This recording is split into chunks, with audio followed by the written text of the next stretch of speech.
आर्य सभ्यता की खोज। तो खोज का साल लिखेंगे आप 1953 1954। चलिए साथ में लिखते चलना भाई। जैसा कि हमने कल कालीबंगा सभ्यता में लिखा था खोज का साल 1952 1953, यहां पर सभ्यता में खोज का साल बिल्कुल वो 52 53, ये 53 54, बिल्कुल क्रमबद्ध अलग नहीं है। तो आर्य सभ्यता की खोज हुई थी 1953 1954 ईस्वी में।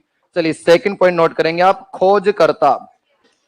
बिल्कुल राइट आंसर। देखिए खोजकर्ता पर चल रहे हम लोग, तो नाम लिखेंगे आप अक्षय कीर्ति व्यास।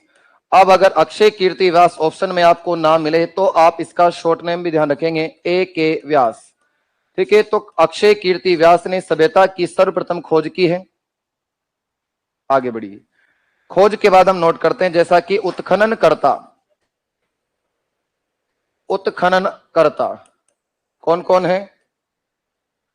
रतन चंद्र अग्रवाल है, लेकिन वो सेकंड टाइम पर आएगा। प्रश्न ये भी पूछ लेता है जैसे आर्य सभ्यता का सर्वप्रथम उत्खनन किसके निर्देशन में किया गया, तब आर सी अग्रवाल नहीं आएगा, फिर अक्षय कीर्तिवास आएगा। तो 3 बार इसकी प्रमुख रूप से खुदाई का कार्य हुआ। तो नंबर पहला लिखेंगे आप अक्षय कीर्ति व्यास, जिसने खोज की है उसने इसका उत्खनन का कार्य किया। अक्षय कीर्ति व्यास, शॉर्ट में नाम लिखना ए के व्यास। ठीक है, तो आर्य सभ्यता की खोज और खुदाई एक ही व्यक्ति ने की, अक्षय कीर्तिवास ने। और कब की? तो 1953 ईस्वी में की है। ठीक है, दूसरी बार खुदाई का कार्य किसने किया है? अब लिखेंगे आप रतन चंद्र अग्रवाल। तो आर्य सभ्यता का उत्खनन दूसरी बार किया था रतन चंद्र अग्रवाल ने। और अग्रवाल साहब को आप शॉर्टकट में क्या कहेंगे? बिल्कुल सही, R C Agarwal. R C Agarwal. और अग्रवाल साहब ने 1956 में यहां पर खुदाई का कार्य किया है। चलिए थर्ड टाइम पर यहां पर खुदाई का कार्य करने वाला व्यक्ति है हसमुख हसमुख धीरज लाल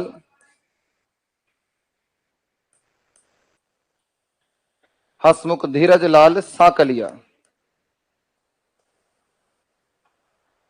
शॉर्ट में नाम लिखना एच डी साकलिया। हाँ 1961। एच डी साकलिया, कोष्टक में लिखो आप 1961 में। तो 3 शख्स आपके सामने यहां पर स्क्रीन पर दिए हैं। देखो एक तो पहली बार खुदाई का कार्य ए के व्यास ने किया 53 में, सेकंड टाइम पर अग्रवाल साहब ने किया 56 में, फिर एच डी साकले ने किया 1961 में। ठीक है, क्वेश्चन इस भाषा में आ जाते हैं कि सर्वप्रथम उत्खनन का कार्य किसके निर्देशन में? तो ए के व्यास। दूसरी बार किसके निर्देशन में? तो अग्रवाल। और तीसरी बार साकलिया। 3 शख्स यहां खुदाई करने वाले, एक व्यक्ति यहां खोज करने वाला है। ठीक है, चलो आगे बढ़ते हैं। अगला पॉइंट नोट करेंगे, नदी। तो बताइए कौन सी नदी के किनारे? चलिए प्राथमिकता देखो इसमें आप किसे देंगे? पहली प्रायोरिटी तो आयड की। आयड अगर ऑप्शन में ना हो तो बेड़च। ठीक है, पहली प्रायोरिटी में आप आयड लगाएंगे। सेकंड प्रायोरिटी यानी कि दूसरी प्राथमिकता आप देंगे बेड़च नदी को। और बेड़च भी ऑप्शन में ना हो तो आप लगा सकते हैं बनास। और फिर तीनों ही ऑप्शन में ना हो तो फिर छोड़ देना, फिर तो है ना, फिर बोनस मिल जाएगा अपने को, फिर लगाना मत। लेकिन पहली प्रायोरिटी आयड, सेकंड प्रायोरिटी बेड़च, थर्ड प्रायोरिटी में आप लगाएंगे किसको? बनास को। तीनों विकल्प अगर आते हैं और डी विकल्प उपयुक्त सभी आता है, तब भी आप पहली प्राथमिकता आयड की देंगे, क्योंकि पहले नंबर पे इसी का नाम आता है। अच्छा, जिला कौन सा है? बिल्कुल, तो बताइए इसका जिला हो गया उदयपुर। राजस्थान के उदयपुर जिले में ये सभ्यता हमारे मिली है। अच्छा, इस सभ्यता का कालक्रम, बिल्कुल राइट आंसर, 1900 से लेकर के 1200 इसका आंसर है। ठीक है, ईसा पूर्व में, लेकिन है ना 1900 ईसा पूर्व से लेकर के 1200 ईसा पूर्व में सभ्यता अपने समय की अस्तित्व में रही थी। ठीक है, इससे हम अगर वर्षों में पूछे तो कितना बनेगा साथियों? अगर प्रश्न अपने से पूछे कुल कितने वर्ष प्राचीन है,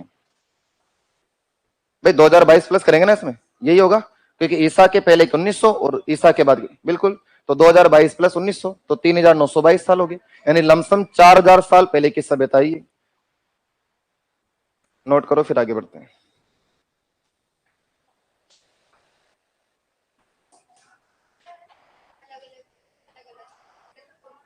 मत पढ़ो, बुक कहां पढ़ते जब, फिर यहां फिर काय के ले रहे हो आप? फिर 500 रुपये किताब ले लेते हैं, क्यों 5,000 खर्च करें? कोई दिक्कत नहीं, मत पढ़ो, मैं तो उसके मना कर रहा हूँ, वो तो मैं बांटने के लिए मना करता हूँ। सर ने छपा रखी हो तो थोड़ा बल्क में माल हो रहा है अपने पास कंप्लीट, तो प्रोवाइड कर देते हैं। क्योंकि जब पढ़ रहा है बालक, पढ़ ही रहा है, तैयारी कर रहा है, तो फिर उसको क्यों माइंड से डाइवर्ट करना।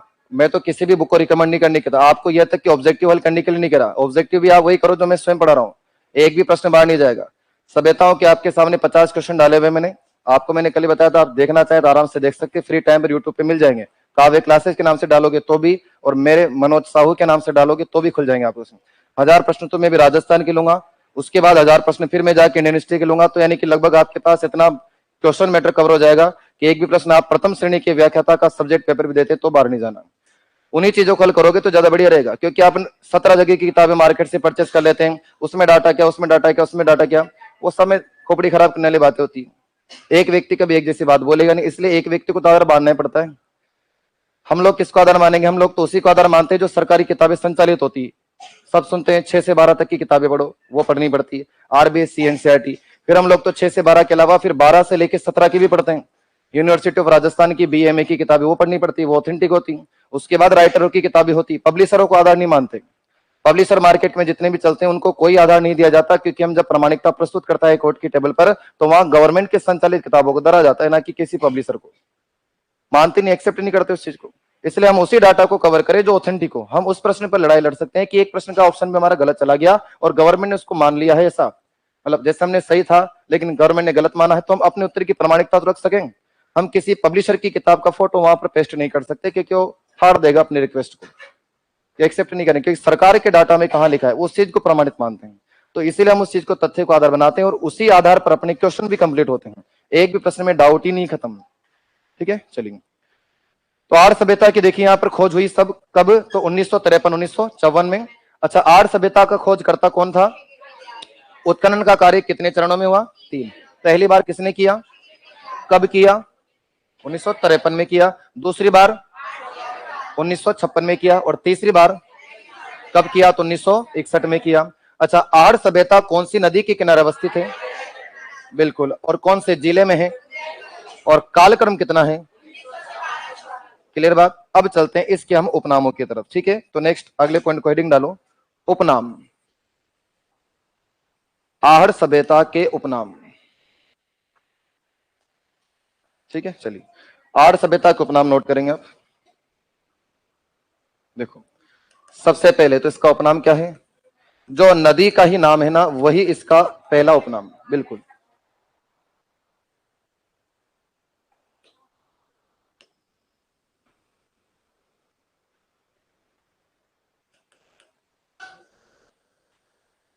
पहला नाम इसका आयड़ सभ्यता। ठीक है, क्योंकि नदी आयड़ है। फिर देखो बेड़च, दूसरा नाम नदी का बेड़च है, तो हमने इसे क्या कहा? बेड़च सभ्यता भी कह दिया। फिर नेक्स्ट देखो, तीसरा नाम बनास नदी का नाम है, तो हम इसे क्या कहेंगे? बनास सभ्यता भी कह सकते हैं। ठीक है, नेक्स्ट देखो, धूलकोट सभ्यता। धूलकोट सभ्यता, धूलकोट का मतलब होता है मिट्टी का टीला, रेत का टीला। फिर लिखेंगे आप इसे ताम्रवती सभ्यता।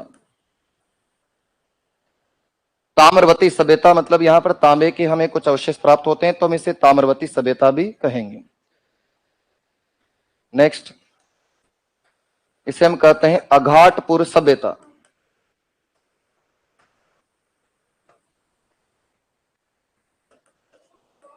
अघाटपुर सभ्यता। नेक्स्ट, हम इसे कहेंगे ताम्र नहीं पाषाणकालीन, ताम्र पाषाणकालीन सभ्यता। ताम्र पाषाणकालीन सभ्यता। और हम इसे कह सकते हैं ग्रामीण सभ्यता।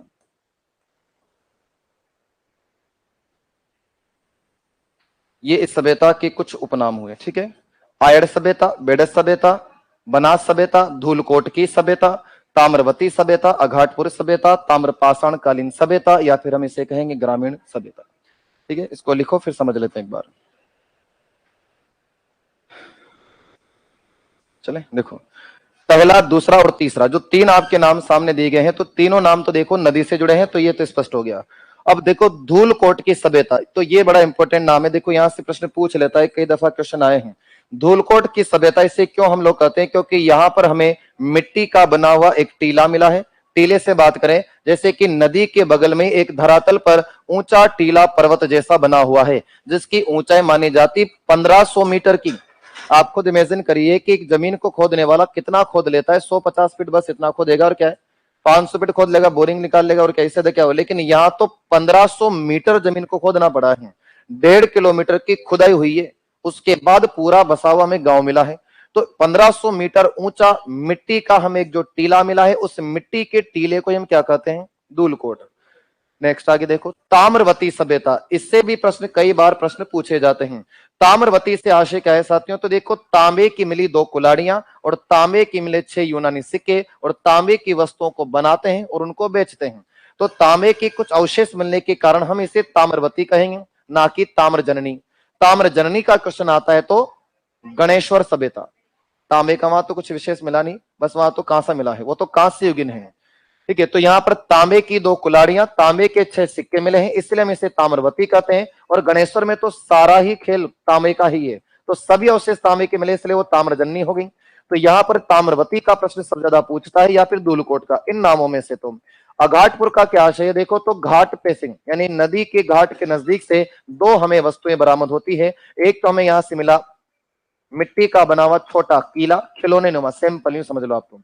उसके साथ एक छोटा सा पत्थर है जिस पर कुछ लिखा है, अस्पष्ट है, लेकिन वो समझ में कुछ नहीं आया आज तक भी गवर्नमेंट के भी, तो उसे घाट से प्राप्त करने के कारण उसे नाम दिया अघाटपुर।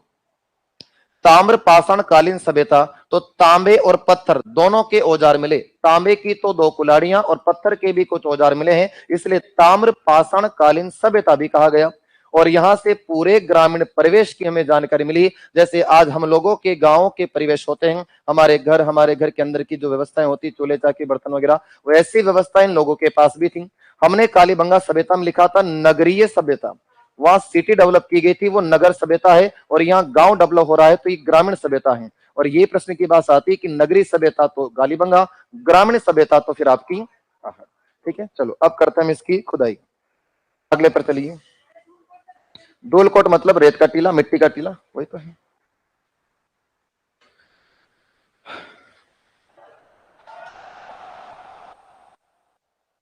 चलो अवशेष लिखेंगे अब आप।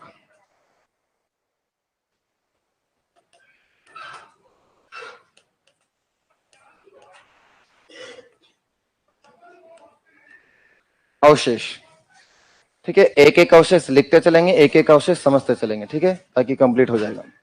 चलो पहला लिखेंगे, मिट्टी से निर्मित घर,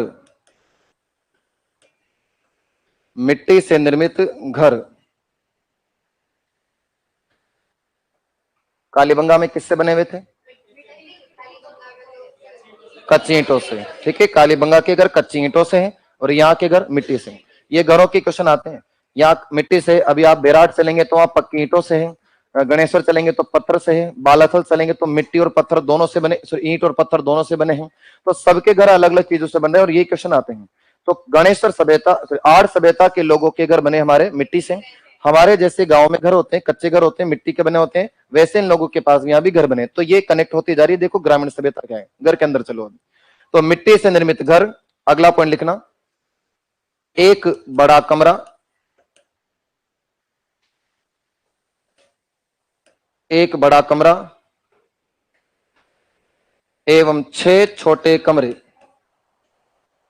एक बड़ा कमरा एवं 6 छोटे कमरे।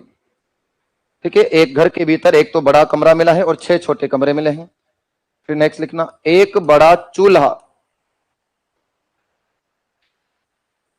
एक बड़ा चूल्हा एवं 6 छोटे चूल्हे, एक बड़ा चूल्हा एवं 6 छोटे चूल्हे।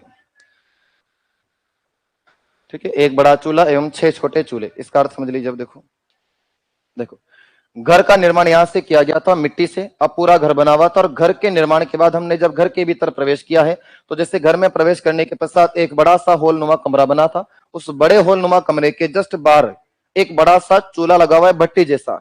हमारे चूल्हे जैसे चूल्हे नहीं है जैसे हम लोग बफर डिनर में तंदूर की भट्टियां देखते हैं, ड्रम, वो ड्रम इनके चूल्हे यहाँ पर, वो भट्टी नुमा तंदूर वाले चूल्हे यहाँ से प्राप्त होते हैं। तो इतना बड़ा ड्रम जैसा तो एक बड़े कमरे के बाहर मिला है। उसी बड़े कमरे के जस्ट बगल में हम देखते हैं तो 6 छोटे छोटे अन्य कमरे और बने हुए हैं, और हर कमरे के बाहर एक छोटा भट्टीनुमा चूल्हा भी लगा हुआ है। अब इससे क्या सार निकल रहा है, क्या इसका उत्तर निकलता है? देखो, पुरातत्व विभाग कलकत्ता इस बार को क्या कहेगा? संयुक्त परिवार। क्योंकि देखो, पूरे मकान के भीतर भले ही अलग अलग हो सकता है कि जैसे शादी ब्याह के बाद घर में पारिवारिक विवाद होते हैं तो भाई दाऊ जी ने कर दिया बेटे बहु को अलग, कि जाओ सब अलग हो गए, तुम न्यारी कमाओ खाओ मस्त रहो के, सबको दे दिया सेपरेट पर्सन। आजकल तो क्या होता है, लेट बाथ किचन और एक रूम दे देंगे ये लो साहब, और वहां का एक पढ़वा थोड़ी जाओ, कोचिंग थोड़ी खुड़ी है वहां, जो एक कमरा किराए पे चल रहा है वहां तो खुद ही वो 5-25 आदमी तो सारे रहते हैं पूरे कॉलोनी में। तो उन्होंने घर के भीतर इस व्यवस्था को कर रखा है, तो हर अलग अलग कमरे में व्यक्ति भी रहते हैं, लेकिन वो पूरे एक मकान में रहते हैं। जैसे आज अपने भी साथ होता है ना, जैसे अपने चाचा वगैरह कोई होते हैं ज्वाइंट फैमिली वाले, तो भले वो अलग अलग हो गए हों, लेकिन फिर भी आज उस बड़े घर के भीतर संयुक्त रूप से रहते हैं। तो अलग होने के बावजूद भी संयुक्त रूप से रहना इस बात का साक्ष्य है कि यहाँ के लोग संयुक्त परिवार की प्रथा से परिचित थे। तो इसी लाइन में आगे बढ़ते हुए लिखना, अर्थात अर्थात संयुक्त परिवार की जानकारी मिलती है। संयुक्त परिवार की जानकारी मिलती है। ठीक है, अर्थात संयुक्त परिवार की जानकारी मिलती, कहां से मिलती? तो आहड़ से मिलती। ठीक है, अब घर के भीतर हम घूम रहे हो रहा है ना। चलो अगला पॉइंट लिखना, अनाज भंडार करने की, अगला अवशेष लिखो, अनाज भंडार करने की, अनाज भंडार करने की मिट्टी से निर्मित, अनाज भंडार करने की मिट्टी से निर्मित कोठियां, जिन्हें हम कहते हैं गोरे। ठीक है, अनाज भंडार करने की मिट्टी से निर्मित कोठियां या गोरे, अनाज भंडार करने की मिट्टी से निर्मित कोठियां या फिर गोरे। ठीक है, इसका अर्थ समझ लो। अब देखो क्या है, जैसे हम सिटी में क्या करते हैं कि गेहूं वगैरह चावल वगैरह दाल वगैरह कुछ बल्क में ज्यादा लेके आ रहे हैं, तो लोहे के ड्रम में एल्यूमिनियम के बक्से में इसमें सेट कर देते हैं, भाई ठीक है ड्रम में भर दिया में डोल में। लेकिन वहां गांव में ऐसा कुछ नहीं, गांव में ड्रम डोल से क्या पार पड़ेगी, वहां तो किसान आदमी कमरे बढ़ते हैं, वहां तो सीधे बाड़ा बढ़ता है पूरा ही। तो वहां पर क्या करेंगे लोग, यहाँ पर जैसे घर का जो कोना होता है ना, जैसे बड़ा कक्ष है तो बड़े कक्ष में ये कॉर्नर होता है, तो यहाँ पर क्या करते हैं कि बांस की खपच्चियां होती हैं, एक बांस को चीरा, दो फाड़े करी, उसको खड़ा कर दिया और उसमें आड़ा भी फंसा दी, जैसे चटाई बुनते हैं ना आप, उसको सेट कर दिया, पूरा जाल बना दिया, बीच में छोटा सा दरवाजा नुमा जगह छोड़ देते हैं। फिर हम क्या करते हैं, गारा तैयार, गारा मतलब मिट्टी गोबर भूसा वगैरह सब मिला के गारा जो लीपते हैं वाला तैयार करा, उसके बाद उसको हम पूरा चिपकाते चिपकाते पूरे कवर कर देंगे, जैसे प्लास्टर होता है वैसे कर दिया। अब उधर भी कच्ची दीवार इधर भी कच्ची दीवार, हमने इसको भी बिल्कुल कच्चा कर दिया, तो ये राउंड शेप हमने इसको दिया, बीच में छोटा सा हमने जगह खोल छोड़ दी, उसमें हम छोटा सा लकड़ी का दरवाजा लगा देंगे। अब ये ड्रम बन गया, ऊपर से इसको ढकान कर देते किसी भी चीज से। अब इस ड्रम के भीतर सालों साल तक गेहूं खराब नहीं होता, और गांव में तो इसी तरीके से बने होते हैं। कुछ गांव में छोटे भी होते हैं, हमारे जैसे किचन में छोटी सी ड्रोर होती है, कैसी ड्रोर है तो उसमें मसाले वगैरह घी तेल वगैरह रख देते हैं, तो गांव में छोटा सा बना लेते हैं जिसमें अपने खाद्य सामग्री खाने पीने की वस्तु वगैरह उसमें रख देते हैं, ताकि वो भी कहीं खराब ना हो। तो वो छोटे वाले होते हैं जिसमें रसोई के सामान रख देते हैं, बड़े वाले होते हैं जिसमें अनाज भंडार कर देते हैं। तो ऐसे अनाज भंडार करने की कोठियां हमें जो मिली है वो कहां से मिली? आहड़ से। और ये चीजें भी कहां से पॉसिबल है? तो गांव से ही है, इसीलिए तो हम इस सभ्यता को ग्रामीण सभ्यता कह रहे हैं। कोमा लगाना, कोमा लगा के लिखो, अनाज पीसने की चक्की, चक्की से मतलब गट्टी, हाँ गट्टी का दो पार्ट है ना, अनाज पीसने की चक्की। ठीक है, तो अनाज को पीसने की चक्की मिली, यानी कि घट्टी के दो पार्ट हमें यहां से प्राप्त होते हैं, और ये पीक पार्ट हमें शहरों में तो मिलेंगे नहीं, शहरों में तो बटन दबाए चालू हुई मशीन, वहां तो ग्रामीण से मिले हैं। ला सकते हैं शहरों में शौक के हिसाब से बस, लेकिन चलाओ कौन, जो राहो सब ने। ठीक है, कोमा लगाओ, लाल काले भूरे, तीन कलर लिखो, लाल काले भूरे, ये बर्तन है बंदर मत समझना, ये तो लाल काला मुंडा का बांदर आ गया सर। लाल काले भूरे रंग की मिट्टी से निर्मित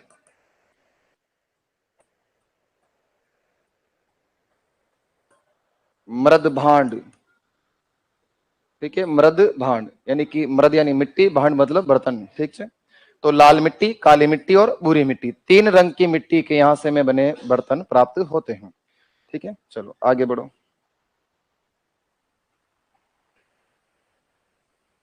नेक्स्ट, बिना हत्थे का जलपात्र।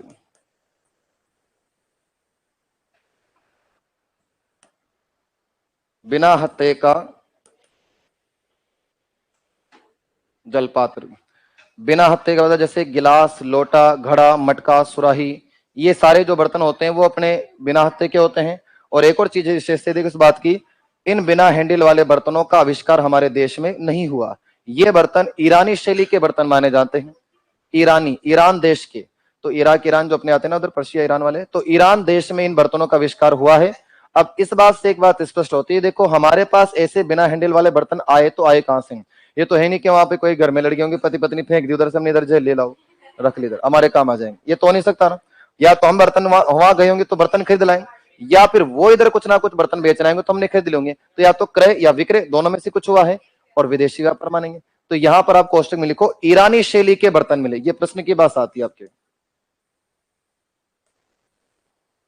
ईरानी शैली के बर्तन। ठीक है, ईरानी शैली के हमें बर्तन भी यहां से प्राप्त होते हैं। ये सब घरों की व्यवस्था चल रही है।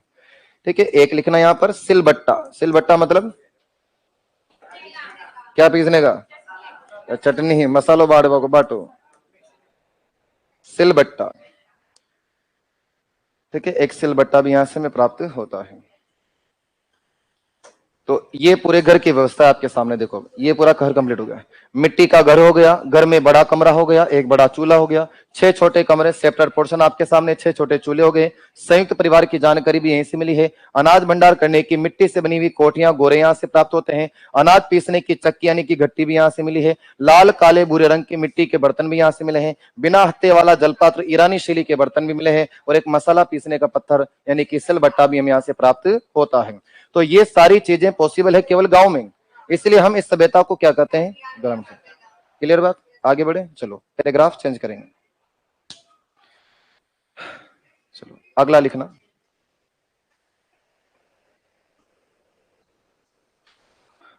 आहड़ सभ्यता के लोगों की, अगला पॉइंट लिखिए, आहड़ सभ्यता के लोगों की मुख्य फसल। आहड़ सभ्यता के लोगों की मुख्य फसल चावल। आहड़ सभ्यता के लोगों की मुख्य फसल चावल थी। ठीक है, चलिए, जैसे कालीबंगा के लोगों की मुख्य फसल, जबकि उन्हें गेहूं, जौ, चना, सरसों की जानकारी थी। यहां से हमें क्या हुआ था कि एक पात्र के भीतर चावल का आधा टुकड़ा मिला है जला हुआ, बाकी और कुछ भी नहीं मिला। तो ये स्पष्ट हो जाता है कि यहाँ पे भले टुकड़ा ही मिला हो, लेकिन गणों और कैसे, तो यहाँ पर यानी कि पता चल गया कि इन लोगों को चावल की जानकारी तो है, तो मुख्य फसल मानी गई यहाँ के लोगों की चावल थी। नेक्स्ट अगला पॉइंट लिखना, लिखो, तांबे से निर्मित दो कुल्हाड़ियां। तांबे से निर्मित दो कुल्हाड़ियां। तांबे से निर्मित दो कुल्हाड़ियां। ठीक है, तांबे की दो कुल्हाड़ियां मिली है। नेक्स्ट लिखना, तांबे के 6 यूनानी सिक्के। ठीक है, तांबे के 6 यूनानी सिक्के मिले, जिन पर यूनानी देवता, ठीक है। सिक्कों पर एक यूनानी देवता है अपोलो। अपोलो का चित्र अंकित है।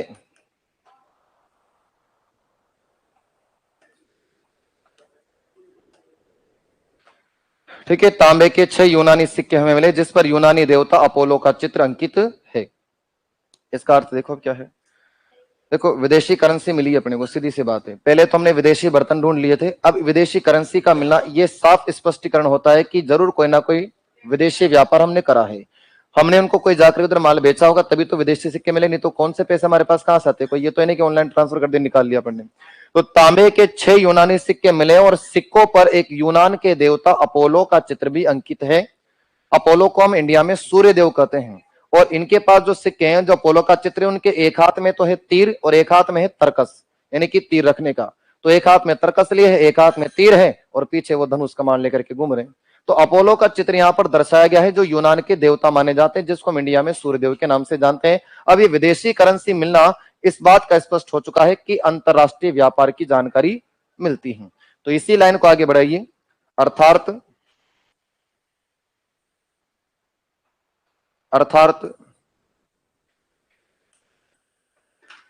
अंतरराष्ट्रीय व्यापार, अंतरराष्ट्रीय व्यापार की जानकारी मिलती है।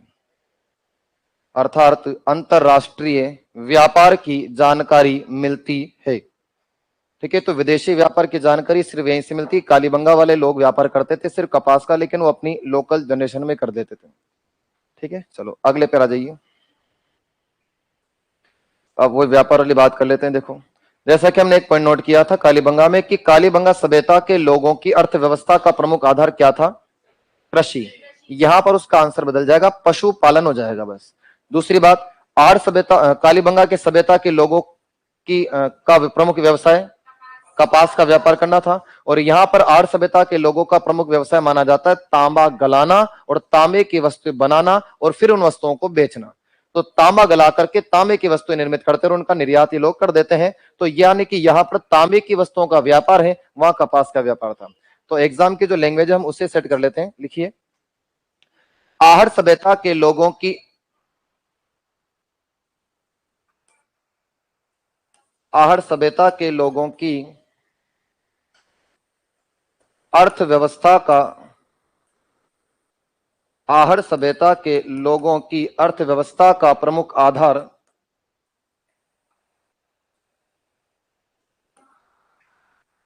पशुपालन था। आहर सभ्यता के लोगों की अर्थव्यवस्था का प्रमुख आधार पशुपालन था। जबकि जबकि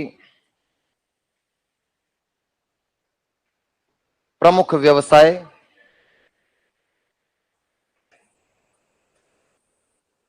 जबकि प्रमुख व्यवसाय तांबा गलाकर प्रमुख व्यवसाय तांबा गलाकर तांबे की वस्तुएं बनाना, तांबा गलाकर तांबे की वस्तुएं बनाना एवं उनका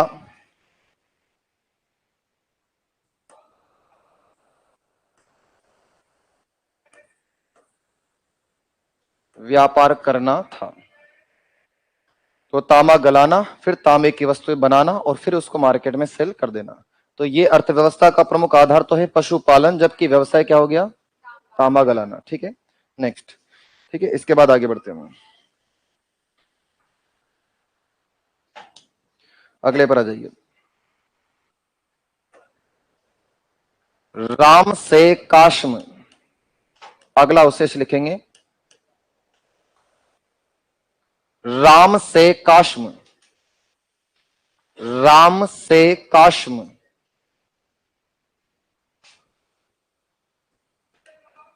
से निर्मित खिलौने, हाँ हाँ, राम से काश्म से निर्मित खिलौने। देखो राम से काश्म क्या चीज होती है कि हमने कालीबंगा के जो लोग थे उस समय तो क्या करते थे कि जो खिलौने वगैरह बनाते थे तो मिट्टी के बना लेते थे। यहाँ के लोग मिट्टी के खिलौने नहीं बना रहे। राम से काश्म का अर्थ होता है लुगदी, और लुगदी किससे बनती तो अखबार से। अखबार को, कागज को गलाते हैं, फिर उसके हम कुछ ना कुछ सजावटी सामान बना लेते हैं। यहाँ पर अब ये भी दिमाग में प्रश्न चल सकता है कि उस जमाने में कागज आया कहां से। तो कागज नहीं है, पेड़ की महीन छाल छीली जाती थी।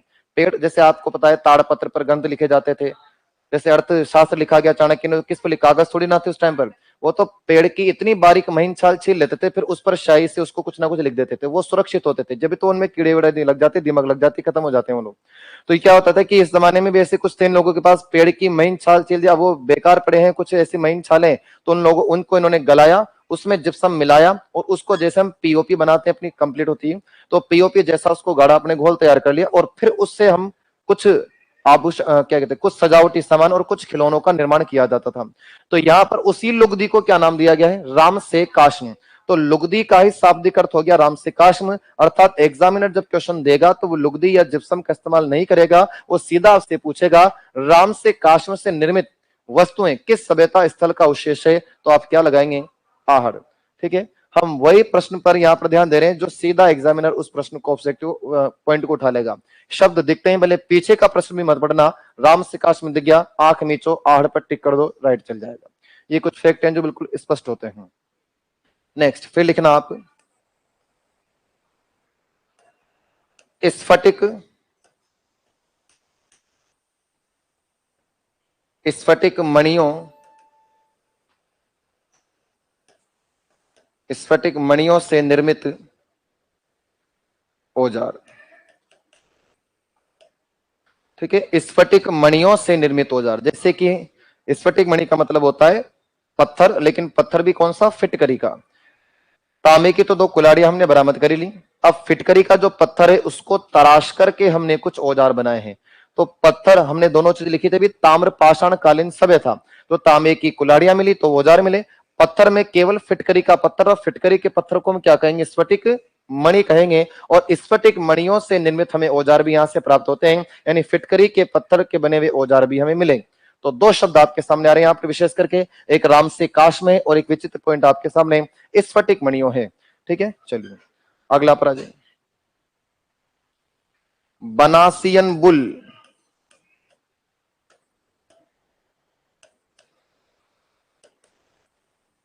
बनासियन बुल की प्रतिमा मिली।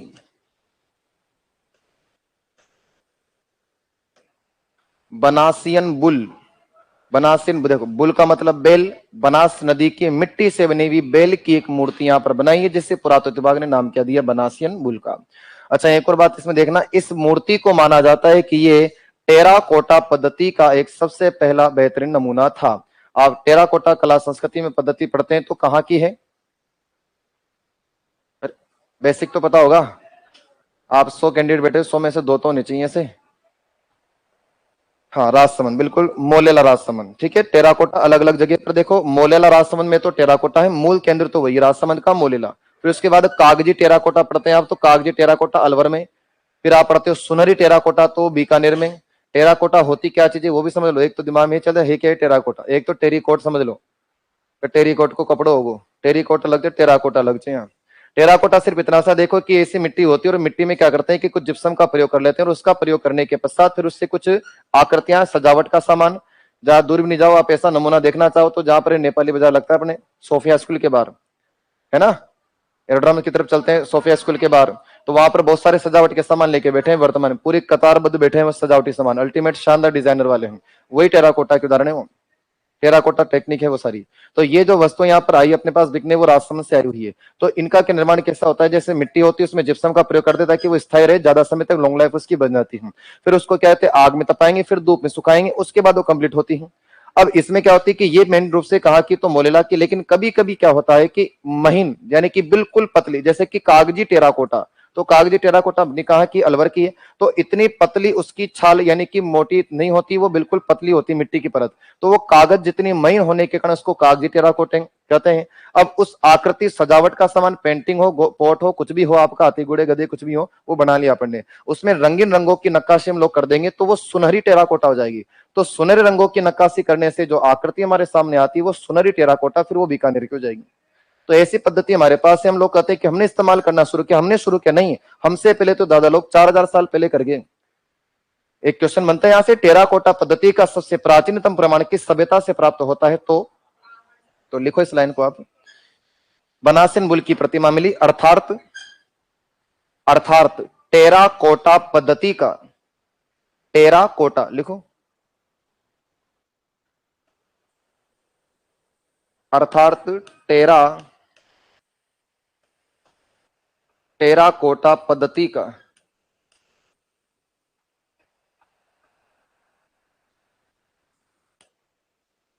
सबसे प्राचीनतम प्रमाण मिला। टेराकोटा पद्धति का सबसे प्राचीनतम प्रमाण मिला।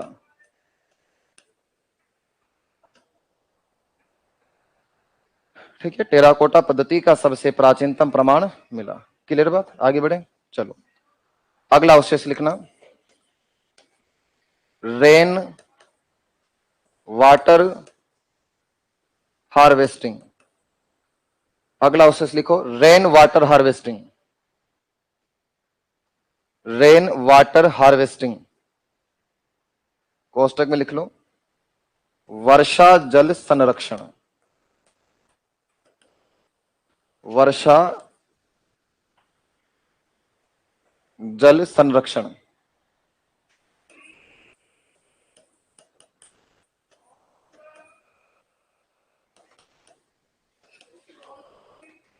की जानकारी मिली। ठीक है, रेन वाटर हार्वेस्टिंग की जानकारी मिली है।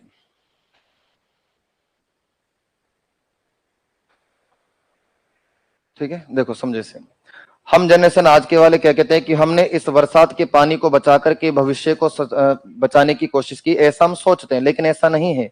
हमसे पहले ये लोग इस टेक्निक का इस्तेमाल करते हैं। उदाहरण के तौर पर आप ये समझ लीजिए, जैसे कि यहाँ पर एक व्यक्ति ने अपना घर बना रखा है, तो ये घर की छतें डाल नुमाई होती थी, क्योंकि गांव के घर ऐसे बने होते हैं। अब इनके घर का जो ये मेन दरवाजा है, अब यहाँ पर ये जो आंगन होता है ना, इस आंगन में इन्होंने क्या करा, एक बड़ा सा मटका दबा के रखा हुआ है, और हाँ घड़ा कमरे के बराबर का। हाँ तो घर से बढ़ाइए, क्योंकि घर तो छोटा ही होता है, आंगन ही तो बड़ा होता है अपना। अब यहाँ पर क्या है, घर छोटा सा है, लेकिन बाहर एक बड़ा जो हमारे पास आंगन होती है, जमीन होती है, उसमें एक बड़ा सा कमरे जैसा घड़ा जमीन में दबा दिया। अब क्या हुआ कि ये जो छत है, तो इसके ढलान से जब पानी आएगा तो सीधा घड़े में प्रवेश करेगा और सीधा इसमें भर जाएगा। दोनों तरफ से ये सिस्टम है, ढलान दे रखा है इन्होंने। ये घर का मेन गेट, यहाँ से सीधा ढलान जा रहा है और उसका मुंह खुला हुआ है, वहां पर सीधा पानी उतरता है, उसमें जमा हो जाता है। ये इसलिए बनाए जाते थे उस समय, क्योंकि देखो आयड़ नदी हमारी क्या है, अल्पकाल की है, कभी पानी आया नहीं आया। अगर नदी में पानी नहीं रहा तो पानी की व्यवस्था डगमगाते, हम लोग गांव छोड़ के नहीं जाएंगे, पलायन नहीं करेंगे हम लोग। हमारे पास जीवन चलाने के लिए ज्यादा कुछ नहीं तो कम से कम एक सीजन तो निकाल ही सकते हैं भाई। इस इमरजेंसी में इस पानी को, आज क्या होता है, पश्चिम राजस्थान में आप पढ़ते हो तो राजस्थान में, पश्चिम राजस्थान और एक आपके शेखावटी क्षेत्र, इन दो क्षेत्रों में पानी की काफी ज्यादा समस्या होती है। तो बरसात के पानी को बचाने के लिए बड़े बड़े हौद बनाए जाती है, टैंक बनाए जाते हैं, जो प्लास्टिक के पाइप सीधे उतरते हैं और यहाँ नीचे जमा कर देते हैं। तो उसकी अलग अलग टेक्नोलॉजी इस्तेमाल तो शेखावटी मारवाड़ क्षेत्र में करते हैं। हमसे पहले इन लोगों ने इस पद्धति का प्रयोग कर रखा है, जिसको हम रेन वाटर हार्वेस्टिंग यानी कि बरसात के पानी को बचाने की तकनीक कहते हैं। तो यहाँ पर इस प्रकार के इन्होंने बड़े बड़े कमरे जैसे गड्ढे बनाए और अपने घर के बाहर आंगन में सेट कर दिए, आसपास मिट्टी उट्टी डाल दी ताकि गड्ढा इधर उधर ना गुड़ के, इमरजेंसी लगी पानी को निकाल लेंगे और जीवन बचा लेंगे। तो ये एक्स्ट्रा आगे चलते हैं, इसीलिए तो यहाँ पर 700 सालों तक लोगों का जीवन चला है। कालीबंगा में तो 600 साल ही रह गया, यहाँ 1200 ईसा पूर्व तक यहाँ जीवन चला है, 1900 से 700 सालों तक लोग यहाँ से गए, और 700 साल बड़ा लंबा समय हो जाता है। तो ये रेन वाटर हार्वेस्टिंग की पद्धति से क्या है, परिचित है। ठीक है, चलो अगला पॉइंट लिखना, अगला क्या आखिरी लिख लो। तो आहड़ सभ्यता के अंतिम पॉइंट लिख रहे जिसमें खत्म है, तो आहड़ सभ्यता के नष्ट होने का, आहड़ सभ्यता के नष्ट होने का प्रमुख कारण, आहड़ सभ्यता के नष्ट होने का प्रमुख कारण बाढ़ है, बाढ़, फ्लड। आड़ सभ्यता के नष्ट होने का प्रमुख कारण क्या है? तो बाढ़ है, क्योंकि देखो 1500 मीटर मिट्टी का टीला मिला है और इसी बात से स्पष्ट